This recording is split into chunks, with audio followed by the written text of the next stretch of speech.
Hey guys, welcome to the third expansion log. I pulled aside co-owner Mike Lovato right here as we're going to discuss that little piece of paper there. The floor plan, mind if I see it? Not at all. That some of you spotted in the last expansion log. This was made by Jim Smith, who I pulled aside for a brief interview in the last log. And Mike, what can you tell us is going to happen here? What are some of the big changes that are detailed in this floor plan here? Well, the goal was to have 100 pins and 100 uprights available within the arcade, and then have enough spacing so that it's not as cozy as it's been in the past. We've got sufficient space now. We've pretty much doubled in size. We're going to be looking at not only bringing that game count up at 100 and 100, we'll also be serving some pizzas. We've got a kitchen that we're setting up, and we've got a high ceiling and about 20 tons of additional AC for this summer, which we're really looking forward to. A lot of exciting things going on. We're doing a little bit of, we'll be doing a little bit of a remodel here too, to tighten things up, and just looking forward to sharing it with the Valley, that's for sure. So one of the big changes that I've noticed is that the pinball row along this side is going to probably be shortened up just a little bit, and there's going to be another section kind of reminiscent to how we opened in this place the first time, where there's just a big selection of games around this side. I assume that's to make room for the new entryway? Yeah, just in order to make it conducive for play and have as much elbow room as possible, by splitting these up, you're essentially adding some additional games and freeing up some additional space.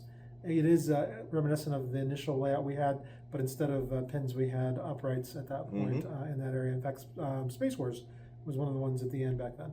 Oh yeah, I remember that. Yeah. If you haven't seen the Arcade Spotlight video, check it out. Another thing that I noticed is the party room, and that room has a bunch of games in it. What's that going to be about? That's going to be an exclusive room that groups can rent out for the evening. We're going to completely remodel that, put some nice furniture in there, and if your group comes in and they want to have a place to just chill and facilitate their own group, that'll be available to rent. I also saw here that this back area says shop. Yeah, so turning that into a proper shop with appropriate lighting, and then we'll also have some air conditioning back there as well. Oh man, I'm sure Jake will appreciate that for sure. Because it is a bit crowded in there right now, but it'd be nice to have a little workshop so we can work on games faster, obviously, yeah, right? Absolutely. Also looking to pick up some additional titles as far as the uprights are concerned. Want to be getting a boxing bug, so if anybody has a boxing bugs out there willing to sell, we'd be more than happy to talk to you about picking it up, and then also Food Fight.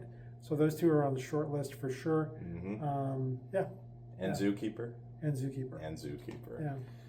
Now, I'm sure everybody wants to know the layout for the new suite, and from the look of it, and from what Jim told me, this layout of pinball has a purpose. Yeah, we're trying to lay this out to accommodate our annual pinball festival SPF. It's always been a bit of a work in progress, and or just a ton of work to get that thing set up. First year we had it at the Wrigley, which was a beautiful facility, but there was just a ton of work associated with that. We've had it here since then, not nearly as much work, so having something to compare it to, we're pretty happy with the amount of time and effort we're able to reduce. But now in this iteration, given the amount of square footage we have, the way that we're laid out is really, really geared towards allowing us to host that event at a much larger scale and not really have to get into moving as many games and prepping for it, because that's basically the layout we're going to have going forward. But also going to be doing some adult beverages that'll be available, so we're potentially looking at that as well, getting the licensing for that. And I see we're going to have like a nice long row of uprights on the back end of the suite. We're on the left hand side of the suite, and a couple in the entryway. Yep. That'll be cool.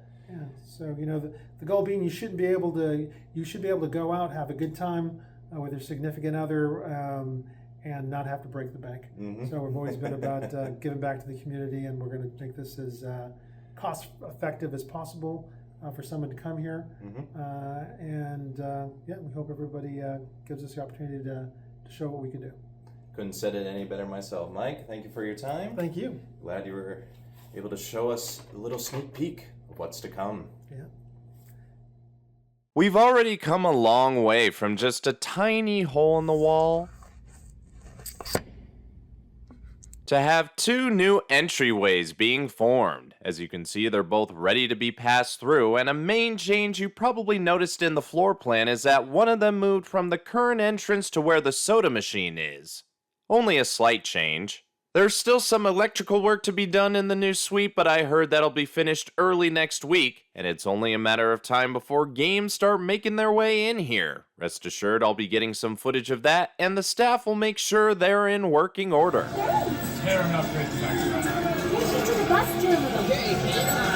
Meanwhile, we're doing some stuff on the digital end, like coming up with a new presentation for y'all to view in the arcade, making some adjustments to the website slowly but surely, as well as experimenting how we can put our name out there more. If you have any suggestions on what products we should put the Starfighters name on, do leave a comment down below. But that's all for now.